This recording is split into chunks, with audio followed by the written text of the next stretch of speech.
کہہ دیا کہ 4 سے زیادہ نکاح آپ نہیں کر سکتے. حضور پاک صلی اللہ علیہ وسلم کو اجازت دی اللہ تعالی نے، لیکن فرمایا خالصۃ لک من دون المؤمنین، یہ صرف آپ کو اجازت ہے، ایمان والوں کے لیے نہیں ہے. تو معلوم یہ ہوا کہ اب جب یہ بیان کیا جائے گا کہ حضور صلی اللہ علیہ وسلم کی 4 سے زیادہ بیویاں تھیں، تو یہ حدیث تو ہے لیکن سنت نہیں ہے. سنت وہ ہے جس میں آپ نبی صلی اللہ علیہ وآلہ وسلم کی نقل کر سکتے ہیں. جس میں آپ نبی صلی اللہ علیہ وسلم کی نقل نہیں کر سکتے وہ سنت نہیں. مسلسل روزے رکھنا، روزانہ بغیر افطار کے بغیر سحری کے روزانہ روزے رکھنا، حضور صلی اللہ علیہ وسلم نے فرمایا تم لوگ نہ رکھو. مسلسل روزے رکھنے سے منع فرمایا آپ نے نفل روزے. رمضان میں تو روزانہ روزے رکھنا ہے آپ کو، بیچ میں ناغہ نہیں کرنا. نفل روزے رمضان کے علاوہ روزانہ رکھنے سے منع فرمایا. اگر تمہیں رکھنا ہے صوم داؤدی رکھو، ایک دن چھوڑ کر، مسلسل مت رکھو. کیوں؟ اس لیے کمزور ہو جاؤ گے. جب صحابہ نے زیادہ کہا تو آپ نے فرمایا ایکم مثلی، وہ جیسا کون ہے تم میں سے؟ یطعمنی ربی ویسقین، مجھے تو میرا رب کھلاتا پلاتا ہے، یعنی میرے پاس روحانی طاقت ہے، اس کی وجہ سے میں مسلسل روزے رکھتا ہوں. تو اب جب یہ حدیث بیان کی جائے گی کہ حضور صلی اللہ علیہ وسلم مسلسل روزے رکھتے تھے، تو یہ حدیث تو ہے اگر سنت نہیں ہے، کیونکہ اس کی نقل کرنے سے حضور صلی اللہ علیہ وسلم نے منع فرما دیا کہ تم لوگ مسلسل روزے نہ رکھو. تو سنت وہ ہے جو کہ امت بھی کر سکتی ہے. حضور پاک صلی اللہ علیہ وآلہ وسلم نے ارشاد فرمایا من احب سنتی فقد احبنی، جس نے میری سنت سے محبت کی اس نے مجھ سے محبت کی. ومن احبنی کان معی فی الجنہ، اور جس نے مجھ سے محبت کی وہ میرے ساتھ جنت میں ہوگا. حضور پاک صلی اللہ علیہ وآلہ وسلم نے ارشاد فرمایا لا یؤمن احدکم حتی اکون احب الیہ من والدہ وولدہ والناس اجمعین، تم میں سے کوئی اس وقت تک کامل ایمان والا نہیں ہو سکتا یہاں تک کہ اس کے دل میں میری محبت سب سے زیادہ ہو جائے، اس کے ماں باپ سے بھی زیادہ، اس کی اولاد سے بھی زیادہ، اور تمام لوگوں سے زیادہ اس کے دل میں جب تک رسول پاک صلی اللہ علیہ وسلم کی محبت نہ ہو جائے اس وقت تک وہ کامل ایمان والا نہیں ہو سکتا. تو حضور صلی اللہ علیہ وسلم سے محبت تو کرنا ایمان کا تقاضا. اس وقت تک ایمان ہی کامل نہیں ہوگا جب تک آپ عاشق رسول نہیں بنیں گے. عشق رسول، عاشق رسول وہی ہے جو رسول پاک صلی اللہ علیہ وسلم سے محبت رکھتا ہے. اور محبت کے 4 اسباب ہوتے ہیں، وہ چاروں اسباب سب سے زیادہ اللہ کے رسول صلی اللہ علیہ وسلم میں پائے جاتے ہیں. ایک سبب ہوتا ہے حسن و جمال. اگر کوئی حسین خوبصورت ہے، چلتے ہوئے بھی کسی نے دیکھ لیا کسی حسین کو تو اس کی محبت اس کے دل میں ہو جاتی. یہ کیا ہے؟ حسن و جمال ایک سبب ہے محبت کا. حضور پاک صلی اللہ علیہ وسلم کا حسن و جمال سب سے زیادہ تھا. حضرت یوسف علیہ السلام ساری دنیا کو جتنا حسن دیا گیا اس کا آدھا حسن حضرت یوسف علیہ السلام کو دیا گیا تھا. اور یوسف علیہ السلام کے حسن و جمال کا یہ حال تھا کہ جب مصر کی عورتوں نے کہا رانی سے ارے تو مصر کی رانی ہے، تو کیسے عاشق ہو گئی یوسف کی؟ تو اس نے کہا اچھا آؤ میرے محل میں. عورتوں کو محل میں بلایا اور سب کو ایک ایک چھری دے دی اور ایک ایک سیب دے دیا اور کہا کہ یہ سیب کاٹنا تم تھوڑی دیر کے بعد. اور یوسف علیہ السلام سے کہا ذرا ادھر سے نکل کے یوں گزر جاؤ. اب جب گزرنے لگے ساری عورتیں یوسف علیہ السلام کو دیکھنے میں ایسی لگ گئی، ان کو پتہ نہیں چلا کہ سیب کاٹنا ہے یا ہاتھ کاٹنا ہے. اپنے ہاتھ کاٹ دیے. کہا کہ یوسف کو ایک جھلک دیکھنے میں تم نے اپنے ہاتھ کاٹ لیے. میرے گھر میں رہ رہا ہے، میں اس کو 24 گھنٹے دیکھ رہی ہوں، میں اس پر عاشق نہیں ہوں تو کیا ہوگا؟ تو یوسف علیہ السلام کو ساری دنیا کا آدھا حسن دیا گیا تھا اور حضور پاک صلی اللہ علیہ وسلم کو ان سے بہت زیادہ حسن دیا گیا تھا. چنانچہ حضور پاک صلی اللہ علیہ وسلم نے فرمایا اخی یوسف صبیح وانا تو صبیح تھے اور میں بلی ہوں. حسن کی دو قسمیں ہیں، صباحت ایک بلاحت. صباحت کا مطلب ہوتا ہے پیلے رنگ کا حسن، اس کو دیکھ کر کے دل بھر جاتا ہے. اور ملاحت کے معنی ہوتے ایسا حسن جس کے اندر سفیدی اور لال رنگ ملا ہوا ہو، اس کو دیکھ کر دل نہیں بھرتا. صحابہ اکرام حضور صلی اللہ علیہ وسلم کے سچے عاشق تھے، حسن کی وجہ سے بھی ہر وقت حضور کو دیکھتے رہتے تھے اور دل نہیں بھرتا تھا. ایک صحابی کہتے ہیں کہ 14ویں رات کا چاند بھی نکل رہا تھا اور حضور پاک صلی اللہ علیہ وسلم ایک بہترین جوڑا پہن کر کے تشریف فرما تھے. حضرت سمورہ جابر ابن سمورہ رضی اللہ عنہ کہتے میں کبھی چاند کو دیکھتا تھا، کبھی حضور کو دیکھتا تھا. آخر میں نے فیصلہ کیا انہو لأحسن من القمر، کہ حضور صلی اللہ علیہ وآلہ وسلم چاند سے بھی زیادہ خوبصورت ہے. تو حسن آپ کا ایسا تھا حضور پاک صلی اللہ علیہ وسلم. اگر حسن کی وجہ سے آپ کو محبت کرنا ہے تو صرف رسول پاک صلی اللہ علیہ وآلہ وسلم سے ہی محبت کرنا چاہیے. دوسری محبت ہوتی ہے کمال کی وجہ سے. ایک آدمی بہت کمال والا ہے، اس سے محبت ہو جاتی ہے آدمی کو. محمد علی قلعے کا نام سنا ہے آپ نے؟ بہت کالا آدمی تھا، افریقی، لیکن کیونکہ وہ باکسر تھا، مکے بازی کے اندر مقابلہ کرتا تھا، ساری دنیا میں سب سے زیادہ نام کمایا اس نے. اس سے لوگ بڑے محبت کرتے، بہت دیوانے اس کے، بار بار نام لیتے رہتے. کیوں؟ کمال کی وجہ سے. اگر کمالات حضور صلی اللہ علیہ وسلم کے دیکھے جائیں، سب سے زیادہ کمال حضور صلی اللہ علیہ وسلم کے اندر پایا جاتا ہے. حضور پاک صلی اللہ علیہ وسلم جنگ احد میں صحابہ بچھڑ گئے، چلے گئے، اور آپ میدان جنگ میں ڈٹے ہوئے اور آپ آواز دے رہے آؤ میرے پاس، کہاں جا رہے ہو بھاگ کر. آپ میدان جنگ میں ڈٹے ہوئے، ہزاروں کے تعداد میں لوگ دشمن موجود ہیں، ان کے بیچ میں آپ ڈٹے ہوئے. جنگ حنین کے اندر صحابہ بچھڑ گئے اور وہاں پر آپ ڈٹے ہوئے میدان جنگ کے اندر، اور یہ فرما رہے انا النبی لا کذب، میں نبی ہوں، جھوٹا نہیں ہوں. انا ابن عبد المطلب، میں عبد المطلب جیسے بہادر کا بیٹا ہوں، پوتا ہوں، میں میدان چھوڑ کر نہیں جا سکتا. سب کو بلایا، پھر دوبارہ سب واپس آ گئے. تو بہادری جتنی حضور صلی اللہ علیہ وآلہ وسلم میں ہے کسی کے اندر نہیں. شجاعت یہ کمال ہے، بہادری ایک کمال ہے، سب سے زیادہ حضور پاک صلی اللہ علیہ وآلہ وسلم کے اندر تھا. شجاعت کا کمال. ایک بار کوئی دھماکہ ہوا، سارے لوگ گھروں میں سے نکل آئے رات میں، راستے میں ایک دوسرے کو دیکھنے لگے، کیا کریں کیسا دھماکہ ہوا. حضور پاک صلی اللہ علیہ وسلم ادھر باہر کی طرف سے آتے ہوئے دکھے اور یہ فرمایا میں دیکھ کر کے آگے ہوں، کوئی خطرے کی بات نہیں ہے، تم لوگ آرام سے جا کر کے سو. اکیلے جا کر دیکھ کر کے آ جدھر سے دھماکہ ہوا تھا اس کو. تو حضور پاک صلی اللہ علیہ وسلم جیسی بہادری کسی کے اندر نہیں پائی جا سکتی. حضور پاک صلی اللہ علیہ وسلم فصاحت اور بلاغت میں آپ کو جتنا کمال تھا کسی کے اندر ویسا کمال نہیں. خطابت اور فصاحت و بلاغت کہ آپ کے بولنے کی وجہ سے، بولنے میں ایسے ماہر تھے، آپ خطبہ دینے میں، تقریر کرنے میں ایسے ماہر تھے، ویسا کوئی ماہر نہیں پایا جاتا. ایک بار صحابہ کرام کی دو جماعتوں میں آپس میں جھگڑا ہو گیا.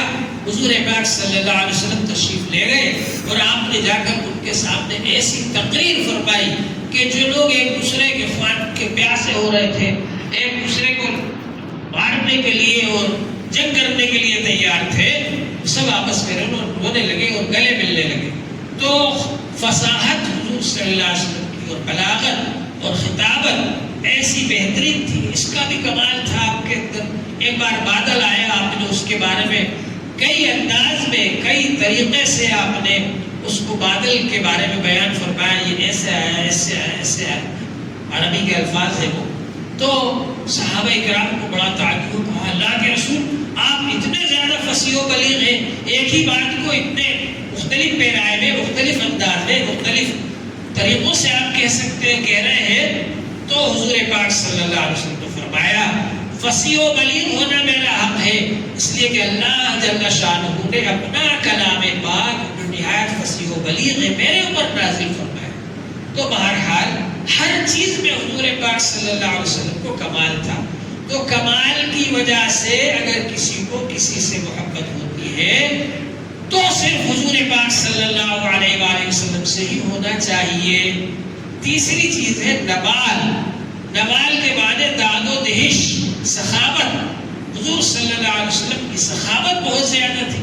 کوئی آدمی آپ کو روزانہ 100 روپے دے تو آپ اس سے سلام کریں گے، بار بار جہاں ملے گا سلام کریں گے، جی اس سے محبت ہو جائے گی آپ کو۔ روزانہ آپ کو 100 روپے دیتا ہے تو حضور پاک صلی اللہ علیہ وسلم کی سخاوت اتنی زیادہ تھی، زندگی میں کسی فقیر سے، کسی مانگنے والے سے آپ نے لا نہیں کہا، نہیں نہیں نہیں، انکار نہیں کیا دینے سے، کبھی نہیں کہا آپ نے۔ اپنے پاس ہوتا دے دیتے، کسی سے قرض لے کر دے دیتے، لیکن دیتے ضرور تھے مانگنے والے۔ حضور پاک صلی اللہ علیہ وسلم کی داد و دہش کا یہ حال ہے کہ صحابہ کہتے ہیں اللہ سب سے بڑا سخی ہے، اور اللہ کے بعد سب سے بڑے سخی حضور پاک صلی اللہ علیہ وآلہ وسلم ہے۔ اور حضور پاک صلی اللہ علیہ وسلم کی سخاوت کا یہ حال تھا کہ خزانے کے خزانے لدے چلے آتے تھے، ملک کے ملک فتح ہو رہے ہیں اور خزانے آ رہے ہیں اور ڈھیر لگا ہوا ہے، اور آپ دن بھر بانٹتے رہتے تھے، اور بانٹ کر کے ایسے کھڑے ہو جاتے تھے جیسے کہ کوئی گرد و غبار ہے، کہیں وہ دھول بن کر کے ہمارے بدن پر، کپڑے پر رہ نہ جائے۔ اگر ایک درہم بھی حضور صلی اللہ علیہ وسلم کے پاس باقی رہ گیا، بانٹ نہیں سکے، تو آپ کو رات بھر نیند نہیں آتی تھی۔ کہیں ایسا نہ ہو کہ یہ درہم میرے پاس باقی رہ جائے اور میں اس کو خرچ نہ کر سکوں۔ تو حضور پاک صلی اللہ علیہ وسلم کی سخاوت کا یہ حال تھا۔ تو اگر سخاوت کی وجہ سے اور داد و دہش کی وجہ سے کسی کو کسی سے محبت ہوتی ہے تو حضور پاک صلی اللہ علیہ وآلہ وسلم ہی سب سے زیادہ حقدار ہے کہ ان سے آپ کو محبت ہونا چاہیے۔ چوتھی چیز ہے قرب۔ دو آدمی ایک دوسرے کے ساتھ رہے، قریب میں رہے، ویسے محبت ہو جاتی ہے۔ ایک آدمی ہمارے قریب میں رہتا ہے، چاہے وہ ہم کو کچھ نہ دے، چاہے اس میں کوئی کمال نہ ہو، چاہے وہ حسین بھی نہ ہو، لیکن وہ ہمارے پاس میں رہتا ہے، تو پاس میں رہنے کی وجہ سے اس سے محبت ہو جاتی ہے۔ تو حضور پاک صلی اللہ علیہ وسلم نے ارشاد فرمایا کہ انا اولا بالمؤمنین منکم، ایمان والوں کے سب سے زیادہ قریب میں ہوں۔ اللہ تبارک و تعالی نے حضور پاک صلی اللہ علیہ وسلم کو ایمان والوں کے سب سے زیادہ قریب بنایا۔ سب سے زیادہ قریب حضور پاک صلی اللہ علیہ وسلم ہے ایمان والوں سے۔ ہر ایک کی آپ کو فکر ہے، ہر ایک سے آپ کو محبت ہے، ہر ایک سے آپ کا تعلق ہے۔ سب سے زیادہ تعلق ایمان والوں کے ساتھ حضور پاک صلی اللہ علیہ وآلہ وسلم کو ہے۔ تو اگر آپ کو قریب ہونے کی وجہ سے، تعلق ہونے کی وجہ سے کسی سے محبت ہو سکتی ہے تو سب سے زیادہ محبت حضور پاک صلی اللہ علیہ وآلہ وسلم ہی سے ہونا چاہیے۔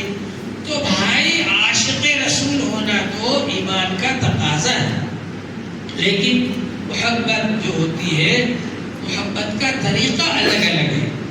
ماں سے محبت کرنے کا طریقہ الگ ہے، بہن سے محبت کرنے کا طریقہ الگ ہے، بیٹی سے محبت کرنے کا طریقہ الگ ہے، بیٹے سے محبت کرنے کا طریقہ الگ ہے، باپ سے محبت کرنے کا طریقہ الگ ہے، اور بیوی سے محبت کرنے کا طریقہ الگ ہے۔ اسی طرح رسول پاک صلی اللہ علیہ وآلہ وسلم سے محبت کرنے کا طریقہ الگ ہے، استاد سے محبت کرنے کا طریقہ الگ ہے، پیر صاحب سے محبت کرنے کا طریقہ الگ ہے۔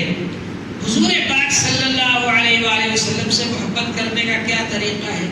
حضور پاک صلی اللہ علیہ وآلہ وسلم نے فرمایا من احب سنتی فقد احبنی، جس نے میرے طریقے سے محبت کی اس نے مجھ سے محبت کی۔ یعنی اگر حضور صلی اللہ علیہ وسلم سے محبت کرنا ہے تو حضور کی سنتوں سے محبت کرو، حضور کے طریقوں سے محبت کرو۔ حضور پاک صلی اللہ علیہ وسلم جو کام کر کے بتا گئے اس کام کو کرو، یہ ہے حضور سے محبت۔ جو آدمی حضور صلی اللہ علیہ وسلم کے طریقے پر داڑھی نہیں رکھتا، جو آدمی حضور صلی اللہ علیہ وسلم کے طریقے پر لباس نہیں پہنتا، جو آدمی حضور صلی اللہ علیہ وسلم کے طریقے پر کھاتا نہیں ہے، جو آدمی حضور صلی اللہ علیہ وسلم کے طریقے پر بیٹھتا نہیں ہے، جو آدمی حضور صلی اللہ علیہ وسلم کے طریقے پر چلتا نہیں ہے، جو آدمی حضور صلی اللہ علیہ وسلم کے طریقے پر مال نہیں کماتا، جو آدمی حضور صلی اللہ علیہ وسلم کے طریقے پر اپنے بیوی بچوں سے محبت نہیں رکھتا، بیوی بچوں کے ساتھ برتاؤ نہیں رکھتا، تو اس کو یہ کہنے کا حق نہیں ہے کہ میں عاشق رسول ہوں۔ عاشق رسول وہ ہے جو حضور پاک صلی اللہ علیہ وآلہ وسلم کے طریقے کے مطابق کھاتا ہے، حضور پاک صلی اللہ علیہ وسلم کے طریقے کے مطابق کماتا ہے، حضور پاک صلی اللہ علیہ وسلم کے طریقے کے مطابق شادی بیاہ کرتا ہے، حضور پاک صلی اللہ علیہ وسلم کے طریقے کے مطابق کاروبار کرتا ہے، حضور پاک صلی اللہ علیہ وسلم کے طریقے کے مطابق چلتا ہے، حضور پاک صلی اللہ علیہ وسلم کے طریقے کے مطابق اپنے رشتہ داروں سے تعلق رکھتا ہے اور ان سے برتاؤ کرتا ہے۔ جو حضور صلی اللہ علیہ وسلم کے طریقے کو زندہ کیے ہوئے ہے اپنے گھر میں، اپنی زندگی میں، اپنے کاروبار میں اور اپنے رشتہ داروں میں، اس کو عاشق رسول کہلانے کا حق ہے۔ من احب سنتی فقد احبنی، جس نے میرے طریقے سے محبت کی اس نے مجھ سے محبت کی۔ ومن احبنی کان معی فی الجنہ، اور جس نے مجھ سے محبت کی وہ میرے ساتھ جنت میں ہوگا۔ سنت کے مطابق جو زندگی بنائے گا وہ رسول پاک صلی اللہ علیہ وسلم کے ساتھ جنت میں رہے گا۔ ایک صحابی نے حضور صلی اللہ علیہ وسلم کے مجلس میں آنا چھوڑ دیا۔ صحابہ سے پوچھا آپ نے کیا بات ہے، صوبان نہیں دکھتے مجلس میں؟ معلومات کی صحابہ نے کہا اللہ کے رسول کو یہ کہتے ہیں کہ مجھ کو یہ غم کھائے جا رہا ہے کہ ہم یہاں تو اگر نہیں دیکھیں حضور کو تو چین نہیں آتا، جا کر دیکھ لیتے ہیں مجلس میں، لیکن آخرت میں کیا ہوگا؟ اگر خدا نخواستہ ہم جہنم میں چلے گئے تو حضور کو دیکھ ہی نہیں پائیں گے، اور اگر ہم جنت میں بھی گئے تو حضور صلی اللہ علیہ وسلم بہت اونچے درجے پر ہوں گے اور ہم تو نیچے درجے پر ہوں گے، تو وہاں اگر جنت میں حضور کا دیدار نہیں ہوگا تو وہ جنت کس کا؟ وہاں کی ساری نعمتیں بیکار ہیں، بے مزہ ہیں جب تک حضور صلی اللہ علیہ وسلم کا دیدار نہ ہو۔ یہ غم مجھے کھائے جا رہا ہے، تو اس لیے میں نے سوچا کہ پہلے سے ہی میں گھر میں بیٹھ جاؤں اور دیدار چھوڑ ہی دوں پہلے سے، جب وہاں دیدار ہونا ہی نہیں ہے آخرت میں۔ اللہ جل شانہ نے قرآن پاک میں یہ آیت پاک نازل فرمائی، وَمَن يُطِعِ اللَّهَ وَالرَّسُولَ فَأُولَٰئِكَ مَعَ الَّذِينَ أَنْعَمَ اللَّهُ عَلَيْهِم مِّنَ النَّبِيِّينَ وَالصِّدِّيقِينَ وَالشُّهَدَاءِ وَالصَّالِحِينَ وَحَسُنَ أُولَٰئِكَ رَفِيقًا۔ جو اللہ کی بات مانے گا، اللہ کی فرمانبرداری کرے گا اور رسول پاک صلی اللہ علیہ وآلہ وسلم کی فرمانبرداری کرے گا، وہی لوگ اولئک مع الذین انعم اللہ علیہم، ان کے ساتھ رہیں گے جن پر اللہ نے انعام کیا ہے۔ وہ کون ہے؟ من النبیین، نبی ہیں، والصدیقین، اور صدیق ہیں، والشہداء، اور شہداء ہیں، والصالحین، اور نیک لوگ ہیں، اولیاء کرام ہیں۔ ان کے ساتھ وہاں رہنے کو ملے گا، کن کو؟ جو اللہ کا حکم ماننے والے ہوں اور اللہ کے رسول صلی اللہ علیہ وآلہ وسلم کا حکم ماننے والے ہوں۔ حضور پاک صلی اللہ علیہ وآلہ وسلم نے فرمایا، کل امتی دخل الجنت الا من ابا، میری ساری امت جنت میں جائے گی مگر جس نے انکار کیا وہ نہیں جائے گا۔ صحابہ نے پوچھا من ابا یا رسول اللہ، اللہ کے رسول کس نے انکار کیا؟ آپ نے فرمایا من اطاعنی دخل الجنہ، جو میری بات مانے گا وہ جنت میں جائے گا، ومن عصانی فقد ابا، اور جس نے میری نافرمانی کی وہ انکار کرنے والا ہے اور وہ جہنم میں جائے گا۔ تو اللہ کے رسول صلی اللہ علیہ وسلم کے حکم کو ماننا، اللہ کے رسول صلی اللہ علیہ وسلم کے طریقے کے مطابق زندگی بنانا، یہ ہم سب کے لیے ضروری ہے، اور ہمارے لیے ہی نہیں، سارے انسانوں کے لیے۔ اللہ تعالیٰ نے سارے انسانوں سے فرما دیا، لقد کان لکم فی رسول اللہ اسوۃ حسنہ، تمہارے لیے زندگی گزارنے کا بہترین نمونہ رسول پاک صلی اللہ علیہ وسلم کی زندگی ہے۔ اگر تم اپنی زندگی کو اچھا بنانا چاہتے ہو، اگر تم اپنی زندگی کو کامیاب بنانا چاہتے ہو، اگر تم زندگی میں کامیابی حاصل کرنا چاہتے ہو دنیا اور آخرت کی، تو رسول پاک صلی اللہ علیہ وسلم کے طریقے پر چلو، اور رسول پاک صلی اللہ علیہ وسلم کے طریقے پر چلنے سے تمہاری دنیا کی زندگی بھی اچھی بن جائے گی اور آخرت کی زندگی بھی اچھی بن جائے گی۔ اور اللہ تعالیٰ نے فرمایا قُلْ إِن كُنتُمْ تُحِبُّونَ اللَّهَ فَاتَّبِعُونِي يُحْبِبْكُمُ اللَّهُ وَيَغْفِرْ لَكُمْ ذُنُوبَكُمْ۔ آپ کہہ دیجئے اگر تم یہ دعویٰ کرتے ہو کہ ہم اللہ سے محبت رکھنے والے ہیں تو رسول پاک صلی اللہ علیہ وسلم کی نقل کرو، رسول پاک صلی اللہ علیہ وسلم کے نقش قدم پر چلو، رسول پاک صلی اللہ علیہ وسلم کے طریقے کے مطابق زندگی گزارو۔ اگر تم رسول پاک صلی اللہ علیہ وسلم کے طریقے کے مطابق زندگی گزارو گے اللہ تم سے خود محبت کرنے لگے گا۔ ایک تو وہ آدمی ہے جو راجا سے ملنا چاہتا ہے، بادشاہ سے ملنا چاہتا ہے، منتریوں سے ملنا چاہتا ہے، اب وہ بیچارہ چوکیداروں کے ہاتھ پاؤں جوڑ رہا ہے اور وہ چپراسیوں کے ہاتھ پاؤں جوڑ رہا ہے کہ یار مجھے ملوا دو بھائی، اندر جانے دو مجھے۔ وہ آدمی ہے کہ راجا خود اس سے ملنا چاہتا ہے، منتری خود اس سے ملنا چاہتا ہے، تو اپنی لال بتی کی گاڑی اس کے دروازے پر بھیجے گا کہ اس پہ بیٹھ جا۔ وہ بیٹھا اور وہ گاڑی اس کو لے کر کے چلی، اور کہیں بھی رکنا ہے اس کو، نہ کوئی چوکیدار روکنے والا ہے نہ کوئی چپراسی روکنے والا ہے، وہ لے جا کر کے ملا دے گا اس سے۔ تو اللہ جب آپ سے محبت کرے گا تو ساری رکاوٹیں دور ہو جائیں گی اور اللہ تعالیٰ خود آپ سے محبت فرمانے لگیں گے۔ کب؟ جب کہ آپ رسول پاک صلی اللہ علیہ وسلم کے طریقے کے مطابق چلے، حضور صلی اللہ علیہ وسلم کے طریقے کے مطابق عمل کرنے والے ہوں۔ ارے اگر کسی کے بیٹے جیسا کوئی دوسرا بچہ ہے اسی سے ملتا جلتا، اس سے بھی آدمی محبت کرتا ہے، تو جب آپ رسول پاک صلی اللہ علیہ وسلم کی چال ڈھال اختیار کرو گے، رسول پاک صلی اللہ علیہ وسلم کے طریقے پر لین دین کرو گے، رسول پاک صلی اللہ علیہ وسلم کے طریقے پر شادی بیاہ کرو گے، رسول پاک صلی اللہ علیہ وسلم کے طریقے پر لباس پہنو گے، رسول پاک صلی اللہ علیہ وسلم جیسی شکل و صورت بناؤ گے، تو اللہ تعالیٰ کو تمہارے اوپر پیار آئے گا اور اللہ تعالیٰ تم سے محبت فرمانے لگیں گے۔ تو پھر جب اللہ کی محبت مل گئی پھر کیا چاہیے؟ سب کچھ مل گیا، سب کچھ مل گیا۔ اگر اللہ کی محبت مل گئی تو ہمارے اندر یہ جذبہ ہونا چاہیے کہ ہم رسول پاک صلی اللہ علیہ وسلم کے طریقے کے مطابق عمل کریں۔ یہ تو میں نے مختصر طور پر آپ کے سامنے سیرت اور سنت کی اہمیت کو بیان کیا، پوری سیرت کو ہی بیان نہیں کر سکتا۔ میں نے کہا نا سیرت کا ایک حصہ تو وہ ہے جو نبی بنائے جانے سے پہلے کا ہے، ایک حصہ وہ ہے جو نبی بنائے جانے کے بعد کا ہے، ایک حصہ ہے مکی دور کا ہے، ایک حصہ ہے مدنی دور کا۔ وہ تفصیلات ہے اس کے اندر، وہ تو آپ پھر کبھی سننا۔ ایک جگہ میں پہلے تفسیر بیان کرتا تھا، وہاں میں نے 1 مہینے تک سیرت بیان کی تھی، جب ربیع الاول کا مہینہ آیا تھا تو تب جا کر کے کچھ تھوڑی سی بیان کر پایا تھا۔ تو یہ تو میں نے ایک آپ کو تھوڑی جھلک دکھائی کہ سیرت میں کیا کیا باتیں آ سکتی۔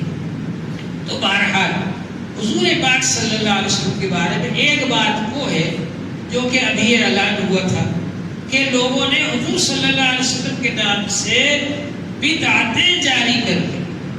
حضور صلی اللہ علیہ وسلم نے ارشاد فرمایا لا تطرونی کما اطرت النصارى مسیح ابن مریم، میری تعریف اتنی زیادہ نہ کرنا جیسا کہ عیسائیوں نے عیسیٰ علیہ السلام کو حد سے آگے بڑھا دیا، انہوں نے خدا کا بیٹا بنا دیا عیسیٰ علیہ السلام کو۔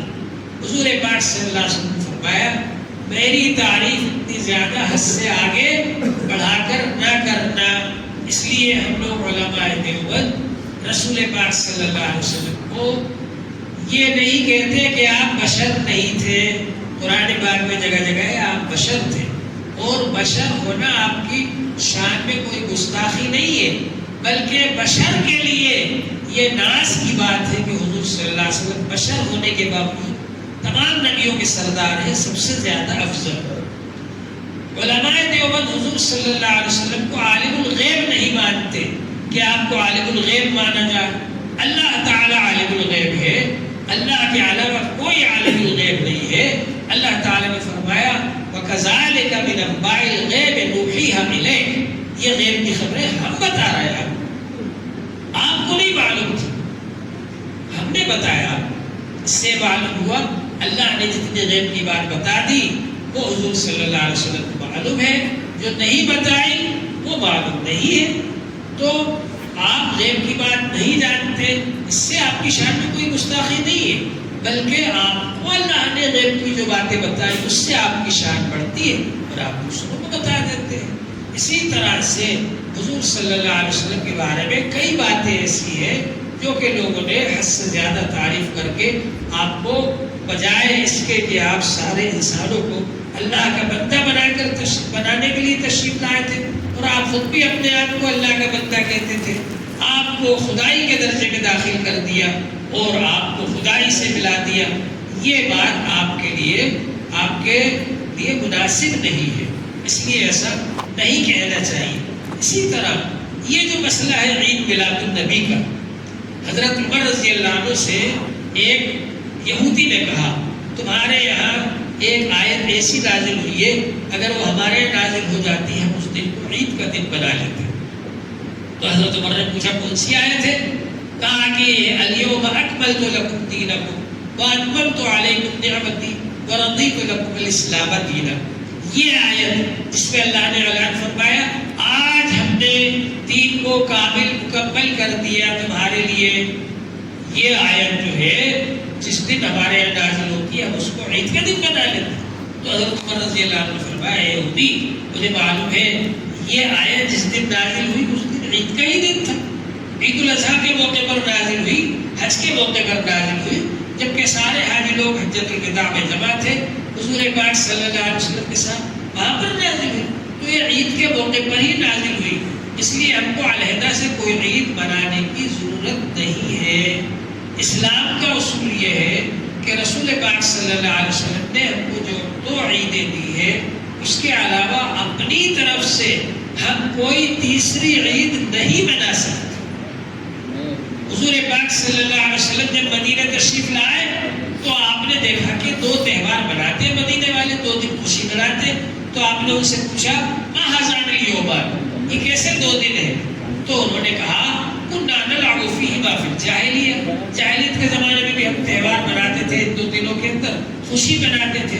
تو حضور پاک صلی اللہ علیہ وآلہ وسلم نے فرمایا قد ابدلکم اللہ بہما خیرا منہما یوم الاضحیٰ و یوم الفطر، اللہ تعالیٰ نے اس سے بہتر 2 دن تمہارے لیے بدل دیے، اور وہ ایک تو عید الاضحیٰ ہے اور ایک عید الفطر ہے، یہ 2 دن اللہ تعالیٰ نے تمہارے لیے عید کے مقرر کر دیے، ان 2 دنوں میں عید بناؤ۔ تو جب رسول پاک صلی اللہ علیہ وسلم نے ہمارے لیے عید کے 2 دن مقرر فرما دیے، اب ہم الگ سے کوئی تیسری عید نہیں بنا سکتے۔ پھر یہ کہ اگر عید منانا، عید میلاد النبی کوئی چیز ہوتی تو حضور صلی اللہ علیہ وسلم پیدا ہونے کے بعد 63 سال تک دنیا میں زندہ رہے۔ اگر سالگرہ منانا اور عید منانا، عید میلاد النبی کوئی چیز ہوتی تو حضور صلی اللہ علیہ وسلم 63 سال تک مناتے عید، اور صحابہ سے کہتے کہ میری پیدائش کا دن میں منا رہا ہوں تم بھی مناؤ، لیکن حضور صلی اللہ علیہ وسلم نے کبھی نہیں منایا۔ اور ابوبکر رضی اللہ عنہ 2 سال تک امیر رہے، ان کے زمانے میں بھی نہیں منایا گیا، اور عمر رضی اللہ عنہ 10 سال تک امیر رہے، ان کے زمانے میں بھی نہیں منایا گیا، اور حضرت عثمان رضی اللہ عنہ 12 سال تک امیر رہے، ان کے زمانے میں بھی نہیں منایا گیا، اور حضرت علی رضی اللہ عنہ 5 سال تک امیر رہے، ان کے زمانے میں بھی نہیں منایا گیا۔ جب ان خلفائے راشدین کے زمانے میں اور اللہ کے رسول کے زمانے میں عید میلاد النبی نہیں بنائی گئی تو الگ سے ہم کسی دن کا نام عید نہیں رکھ سکتے۔ ہاں آپ خوشی منائیے، آپ قرآن پاک پڑھیے، آپ کھانا کھلائیے لوگوں کو، آپ اچھے کام کیجیے، نفلیں پڑھیے، روزہ رکھیے، اور اس کا ثواب حضور صلی اللہ علیہ وسلم کو پہنچائیے، بہت اچھی بات ہے، ہم آپ کے ساتھ ہیں، اور اس کے لیے کوئی خاص دن بنانے کی ضرورت نہیں۔ حضور صلی اللہ علیہ وسلم نے تو ہم کو اس بات کی تعلیم دی کہ حضور صلی اللہ علیہ وسلم نے جو کام کیے ہیں روزانہ آپ حضور کو یاد رکھیں، اور روزانہ وہ کام آپ سوچ کر کریں کہ حضور نے آج کس وقت کس طرح سے کون سا کام کیا، وہ کام مجھ کو اسی طریقے سے کرنا ہے۔ یعنی صحابہ کرام جو تھے حضور صلی اللہ علیہ وسلم جب تشریف لے گئے تو صحابہ کرام چلتا پھرتا محمد تھے، حضور کی زندگی ان کے اندر تھی۔ بعد کے لوگ کہتے ہیں ان کو دیکھ کر حضور کی یاد آتی تھی کہ کیسے پیتے تھے، کیسے بیٹھتے تھے، کیسے چلتے تھے، کیسے بات کرتے تھے، کیسے چھپتے تھے، مجلس میں کیسے رہتے تھے، گھر میں کیسے رہتے تھے. صحابہ کرام زندہ یادگار تھے حضور صلی اللہ علیہ وسلم. آپ زندہ یادگار بن کر کے رہو تاکہ کافر و مشرک آپ کو دیکھ کر سوچے ارے مسلمان ایسا ہوتا ہے، ارے جب یہ ایسے ہیں تو ان کے محبت کیسے ہوگے. وہ آپ کو دیکھ کر کے یقین کریں حضور صلی اللہ علیہ وسلم پر، اور پھر وہ دیکھ کر کے ایمان لائیں حضور صلی اللہ علیہ وسلم پر. آ رہا ہے سمجھ میں؟ ایک انگریز جامع مسجد دہلی کی دیکھنے کے لیے آیا. وہ اتفاق سے اس کا بٹوا روپیے کی تھیلی وہاں گر گئی. اب وہ رکشہ والا وہاں تھا، اس نے دیکھ لیا، اس نے اٹھا کر رکھ لیا. اب دوسرے دن وہ انگریز پھر وہاں آیا اس کے پاس میں، جامع مسجد کے آس پاس ڈھونڈتا پھرا وہ تھیلی کو، بٹوے کو. تو وہ رکشہ والا نے دیکھ لیا کہ یہ وہی انگریز ہے کل والا. اس نے لا کر کے اس کو بٹوا دے دیا. اس نے فوراً کھول کر کے دیکھا کہ کم تو نہیں ہے روپیے، دیکھا کہ جتنے تھے اتنے ہی ہیں. بہت خوش ہوا اور پھر اس نے اس میں سے نکال کر کے اس کو انعام دیا. کہا لو 100 روپے تم نے. اس نے لے لی، پہلے منع کیا پھر لے لی. پھر اس انگریز نے پوچھا کہ میں نے جو ابھی تم کو 100 روپے دیے اس سے بہت زیادہ روپے اس میں رکھے ہوئے تھے، لیکن تم نے اس کو لے کر کے چھپایا کیوں نہیں؟ تو اس نے یہ کہا میں نے اس لیے نہیں چھپایا کہ اگر میں یہ روپیے چھپا لیتا تو میرے نبی صلی اللہ علیہ وسلم میدان حشر میں عیسیٰ علیہ السلام کے سامنے شرمندہ ہوتے کہ تمہارے امتی نے میرے امتی کی چوری کر لی تھی. کتنی بڑی بات ہے. ہر آدمی یہ سوچے کہ میرے نبی کی عزت میری وجہ سے خراب نہ ہو اور میں ایسی زندگی گزاروں کہ مجھے دیکھ کر لوگ یہ کہیں کہ واقعی اللہ کے نبی کے ماننے والے ایسے ہوتے. یہ جذبہ ہمارے اندر ہونا چاہیے مسلمانوں کے اندر. تو بہرحال یہ جتنی بدعتیں پیدا ہوئی، بدعتیں اس لیے پیدا ہوئی کہ بعد کے لوگوں نے سوچا کہ ہم اپنی طرف سے کوئی نئی چیز شروع کر دیں. کوئی بھی نئی چیز جو پیدا کی جائے گی اگر وہ دین میں نہیں ہے اور آپ اس کو دین سمجھ کر رہے ہیں تو وہ بدعت ہے. اب ایک باریک بات ہے علماء کے سامنے بتاتے ہیں، طلبہ کو پڑھاتے وقت تو آپ کو بھی بتا دیں تو ہو سکتا ہے تھوڑی بہت سمجھ میں آ جائے. ایک ہوتا ہے احداث للدنیا. احداث للدنیا کا مطلب ہے دنیا کے اندر نئی چیز پیدا کرنا. جیسے ہوائی جہاز بنا دیا، موٹر بنا دی، ریل بنا دی. اب کچھ بیوقوف لوگ کہتے ہیں بدعت، تو یہ بھی تو بدعت ہے، یہ ہوائی جہاز بھی بدعت ہے، یہ ریل بھی بدعت ہے، یہ موٹر بھی بدعت ہے. ارے بھائی وہ تو دنیا کی چیز ہے، وہ دین کی چیز کہاں ہے؟ وہ تو دنیا کی چیز ہے. اس کو بنانے والا نے یہ تھوڑی کہا کہ میں دین بنا رہا، وہ تو دنیا ہے. تو احداث دنیا ہے، وہ بدعت نہیں ہے. دوسری چیز ہوتی ہے احداث للدین.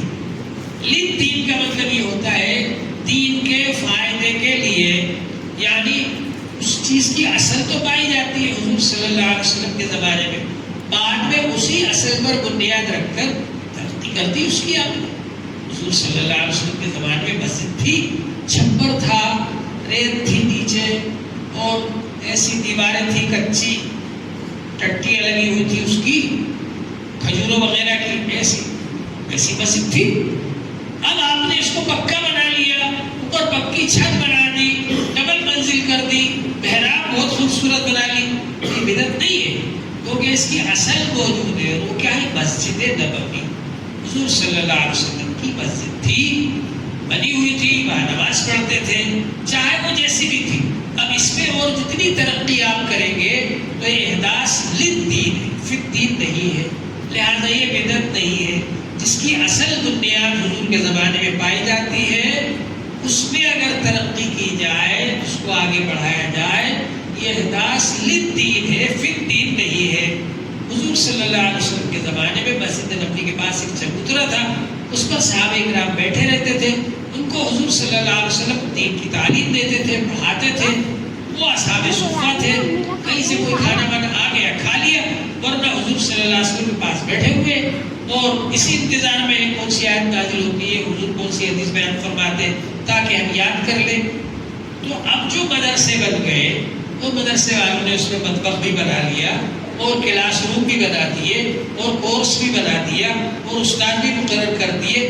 یہ بدعت نہیں ہے، کیونکہ اس کی اصل بنیاد پائی جاتی ہے حضور صلی اللہ علیہ وسلم کا صفہ چبوترا، مسجد نبوی سے لگا ہوا چبوترا تھا، اس پر صحابہ کرام بیٹھتے تھے، پڑھتے تھے، علم حاصل کرتے تھے، حضور صلی اللہ علیہ وسلم پڑھاتے تھے. یہ بدعت نہیں ہے، یہ احداث للدین فی الدین نہیں ہے. احداث فی الدین کیا ہوتا ہے؟ جس کی کوئی بنیاد نہیں، کوئی اصل نہیں، اس کو آپ دین بنا کر پیش کرو لوگوں کے سامنے، یہ ہے احداث فی الدین. تو جو چیز نئی بنائی جائے اس کا نام دین رکھا جائے، حالانکہ وہ نہ حضور کے زمانے میں تھی، نہ صحابہ کے زمانے میں تھی، نہ تابعین کے زمانے میں تھی، نہ اولیاء کرام کے زمانے میں تھی، نہ خیر القرون میں تھی. آپ نے اس کو نیا بنا کر پیش کر دیا اور آپ کہتے ہو یہ دین کا کام ہے. تو یہ بدعت ہے، اس سے ہم کو بچنا چاہیے. ایسی بہت ساری بدعتیں ہیں جن کو علماء سے پوچھنا چاہیے کیا بدعت ہے، کیا سنت ہے، تاکہ ہم سنت پر عمل کریں اور بدعت سے بچیں. اللہ تبارک و تعالی ہم سب کو عمل کی توفیق عطا فرمائے. میرے خیال سے آج